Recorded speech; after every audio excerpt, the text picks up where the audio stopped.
Annonce d'une marche pour le 3 avril, Yewwi Askan Wi sabote le défilé de Macky à la une de Walf Quotidien parce qu'en décidant d'organiser une marche nationale le 3 avril, veille de la célébration de l'indépendance, Yewwi Askan Wi cherche à perturber les plans du pouvoir car cette manifestation risque de clouer les forces de défense et de sécurité dans les régions, constate le confrère. À moins que les deux partis n'arrondissent les angles, ça promet de chaudes empoignades dans les jours à venir. D'ailleurs, le préfet de Dakar a donné un avant-goût en procédant à l'interdiction de la manifestation de la coalition Yewwi Askan Wi, informe le journal du groupe Walfadjri. Oui, interdiction des manifs prévues mercredi et jeudi. Le préfet de Dakar, Fren Yewwi, informe l'info dans deux arrêtés pris hier. L'autorité préfectorale a interdit les marches prévues par Ousmane Sonko et ses alliés de Yewwi Askan Wi sur l'itinéraire rond-point Coup d'Avenir chez Kanta Diop et rond-point Poste Médine. Et le préfet de Dakar brandit des menaces réelles de troubles à l'ordre public et l'entrave à la liberté de circulation des personnes, rapporte l'info. Alors, 72 heures de manifestation à Dakar, ça ne marche pas, s'exclame Rewmi Quotidien. D'ailleurs, les parquets entrent dans la danse, informe Sud Quotidien.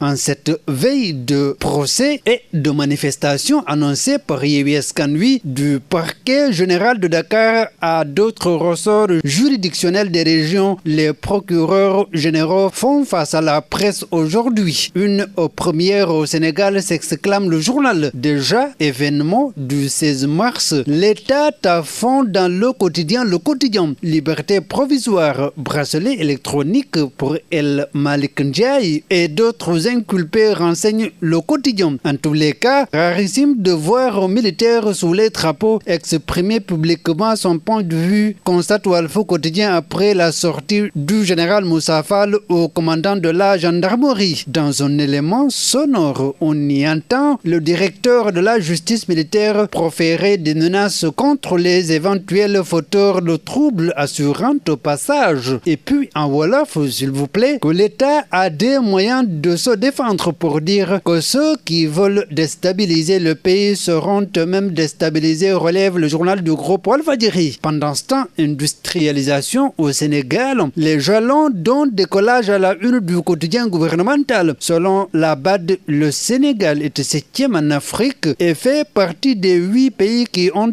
le plus progressé entre 2010 et 2019. Démarrage aujourd'hui des concertations sur la stratégie nationale d'industrialisation, informe le Soleil. Et puis, crise de la pêche artisanale au Sénégal, l'antidote pour sauver le secteur à la une du journal LAS. Sport pour terminer à la une du stade. CAN 2024, éliminatoire Mozambique-Sénégal à 16h. Valider le ticket, s'exclame le journal. Place à Sonolambe, Mansour Ba, patron de Jambar Production, cite mérite les cachets qu'on lui paye. Bonne lecture.